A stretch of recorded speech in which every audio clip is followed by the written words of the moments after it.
جو شخص نمازوں پر ہمیشگی اختیار نہیں کرتا کیا اس کے نیک اعمال قبول ہوں گی، اس کی نیکیاں قبول ہو جائیں گی؟ میں ایک حدیث صرف رسول اللہ صلی اللہ علیہ وسلم کی سناتا ہوں۔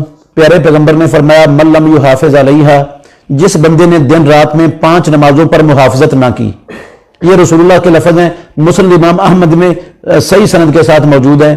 آپ نے فرمایا جس نے 5 وقت کی نمازوں پر محافظت نہ کی، یہ دن کی 2 نمازیں یا 3 نمازیں یا کبھی 1 نماز، کبھی 4 نمازیں، کبھی 5 نمازیں، کبھی کتنی کبھی کتنی، دل کیا پڑھ لی دل کیا چھوڑ دی، ایسی نمازیں قیامت کے اندھیروں میں اس کے لیے روشنی نہیں بنے گی، اللہ کی عدالت میں اس کے لیے دلیل نہیں بنے گی، اور جہنم سے نجات کا ذریعہ نہیں بنے گی، اور وہ بندہ قیامت والے دن فرعون، قارون، حامان اور ابی بن خلف کے ساتھ ہوگا۔ تو یہ فرعون، قارون، حامان، ابی بن خلف، یہ اللہ کے بڑے بڑے دشمن، یہ جہنم میں ہوں گے۔ آپ اسے اندازہ لگا لیں کہ یہ جو نماز پر محافظت نہیں کرتا، جو روزانہ 5 نمازیں باجماعت پڑھنے کا اہتمام نہیں کرتا، یہ اللہ کے نبی کے لفظ تو سچ ہیں، یہ تو غلط ہو نہیں سکتے۔